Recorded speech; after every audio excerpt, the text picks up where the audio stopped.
So let's jump right into the video.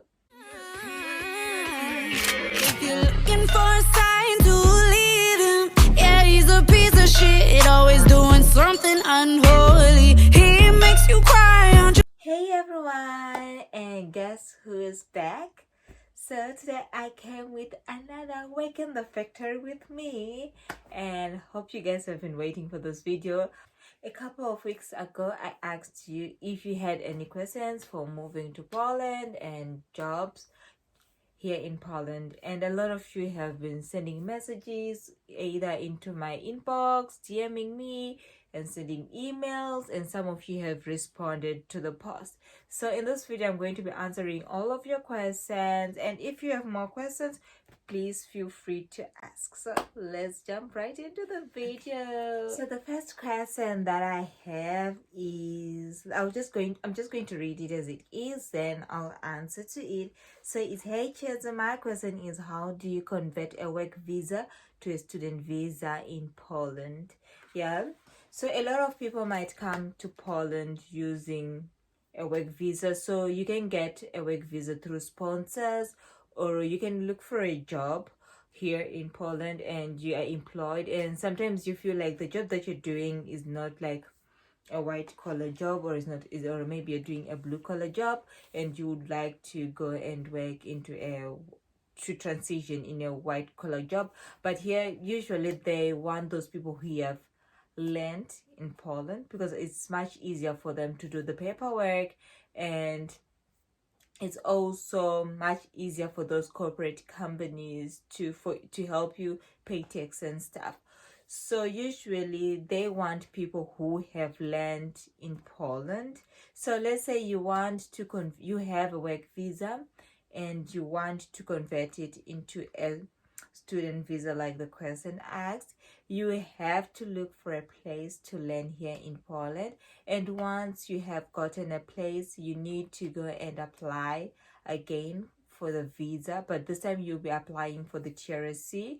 And while you're applying for the TRSC, you are going to be asked for these are the documents that you're actually going to be asked, but this differs because things are changing. So most importantly, they're going to ask about your student confirmation that you're a student, and they're also going to ask for your so since you were a fresh student, they're just going to ask for your student confirmation, and that will come from the university that you have found a place. And I guess the next question would be like, how do I find a school to learn in Poland? So if you're already in Poland, it's much easier, I guess, because there are a number of schools that are here and they all take international students, which means you'll be learning in English. So I'd recommend that you apply on those school sites, not going through agents, because sometimes agents, they just take a lot of your money, but the things that they're going to do for you are the things that you can do by yourself. So I would recommend that you look for the school that you want, you look for the program that you want. If the fees is good enough for you, you can just go ahead and apply. And when you're applying to be a student, they'll need your previous academic certificates. And if you learned in English, it will be good if you provide your English certificates, or if you have like a recommendation letter from your previous school stating that you learned in English. That will be a bonus, because you will have to avoid learning the English. You will have to do 1 year of doing English in some schools, and yeah, some schools that I know, yeah, like you have to do 1 year of English, then you proceed with your education, your studies, but which will make, let's say you're going to study, supposed to study for 3 years, now you'll be studying for 4 years. So if you have recommendation letters from your previous schools and they should state that you learned in English, I believe that you'll be exempt from those English lessons. Yeah, so let's get into the other questions. So here the questions read, hi Cheza, how do you get a job directly with a company without going through agents? Okay, so I usually get like this question a lot. So if you want to get a job directly, you have to be knowing your companies, because usually most companies prefer is okay. It depends with the job that you want. Okay, so it depends with the job that you want. If you there are a lot of like call center jobs that are available in Poland, and I believe other countries also in here in Europe. So for those jobs, you can just apply directly through LinkedIn, or you can go on the company sites that you want. But I would recommend that you create a LinkedIn profile. And there's this Pratsu.pl, or you can translate it to English. But it's good to have a LinkedIn profile, because most jobs recruit on LinkedIn, and on LinkedIn also you find a lot of like a lot of jobs here in Poland and also outside Poland, because sometimes you can be staying in Poland, but at the same time working for American companies, or working for let's say companies in Ireland, in England, all over the world. You can be working remotely. It depends with the kind of job and the kind of experience that you want. And the other thing that they look for is your experience, because they want someone who can easily adapt. And if you can easily adapt to changes, let's say you can easily switch, like, okay, I can do this. Okay, those are the people that they usually look for, because usually it's more of experience. But most call centers are just entry level. Anyone who speaks English, they can take, and it's always good if you're bilingual. They can always recruit. And as for consultants, companies, usually they are just looking for those who speak English and who have experience maybe in marketing, sales, or any related field that you're going to be doing. IT usually is one of the most recruiting departments, I may say, that I know here in Poland. Was most people who have done programming, they like than those who have like other experiences. I did economics, but I'm still looking for a job into economics. But well, mine was agricultural economics, which I'm not a big fan of, but well, that's life. So yeah, if you're good, like they recruit with your experience, even if it's experience from another country, that can relate to the same job that you're going to do.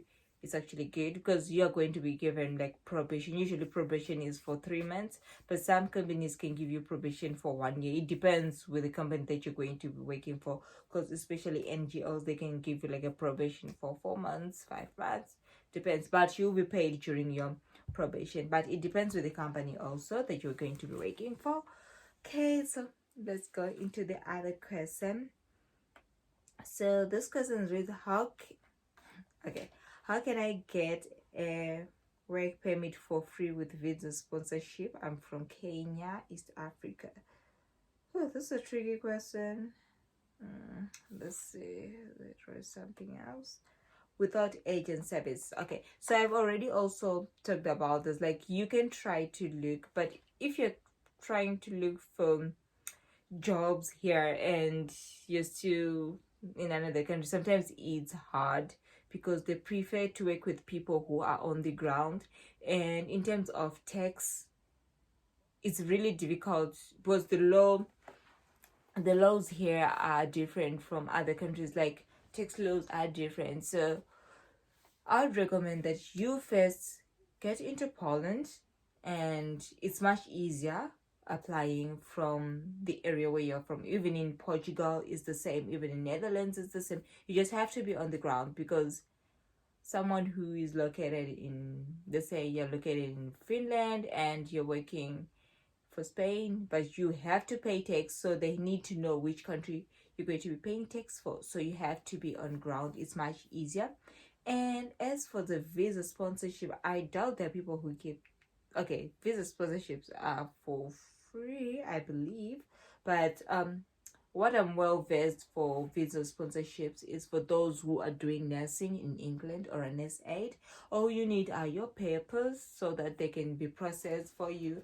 So I had linked some nurse aid job requirements in the previous video, where I talked about, or what is required for you to be a nurse aide. Most people are leaving, let's say, Africa, are leaving Zimbabwe, South Africa to become nurse aides here in Europe, and there are requirements that you have to meet, but usually the visa is visa free, but they'll be taking some of the money from your salary, and yeah, you sign an agreement with them, and but you just have to assess if it's genuine and if it is the right thing that you really want to be doing.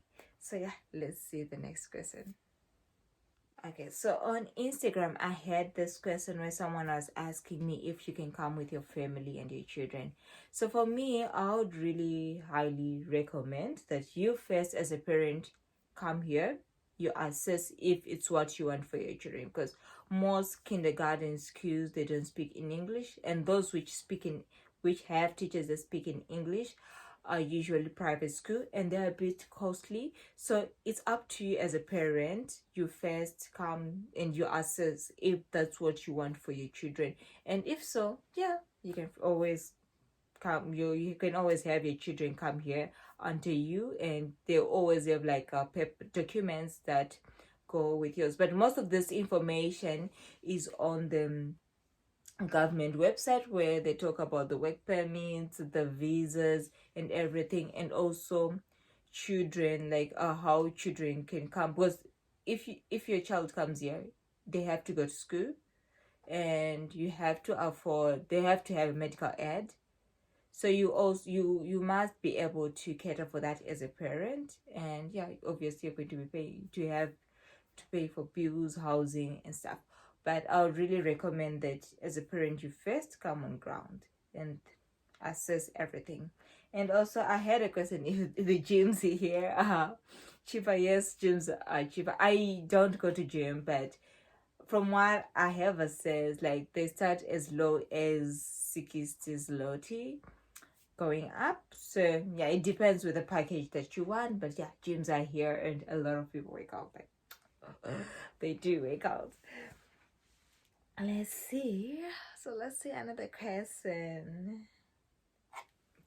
So someone was asking me about the sites that you can find jobs for. So in the description box, I'm going to put websites where you can find jobs both here in let me just say around Europe, because some the agencies that work in Poland, most of them I'm not very aware of them, but I'm just going to put those which I have you've seen people use, which I feel like they're genuine because I've seen people using them. So those are the ones that I'm going to just link into the description box, and feel free to ask, like, okay, so when you're applying, I advise that you do your own research. Don't just base on what someone has done and you just wait, because sometimes it might not work for you. Because I've heard of agencies, even for school students, I've heard of agencies who have taken people's money and promised them that they're going to find housing for them. Then when you come here, you find that maybe you're sharing an apartment, or you maybe sharing actually a room, which is not conducive. So I would recommend that you have your facts right, because those agencies, they're just out there to make money. Some students have already even reached here only to find that the school doesn't exist. They've also reached here and also to find that like the house that they paid for doesn't even exist. So I would recommend that you do your homework, you verify, you ask questions. So I had someone who had asked me to look into the school that they were going to get enrolled in, and I actually end up asking around, like, oh, do you know this school and this stuff? And the school was like genuine. But I would recommend that you do your homework.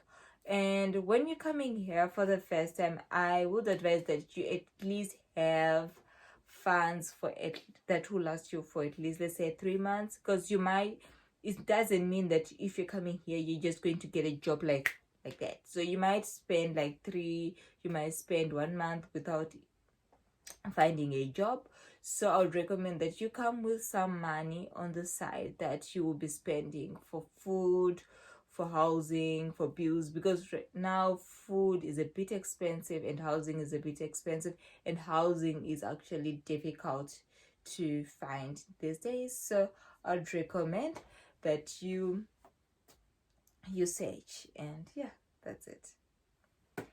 And as for factory jobs, yeah, it's always good you use an agent because you might end up being scammed by those who recruit directly.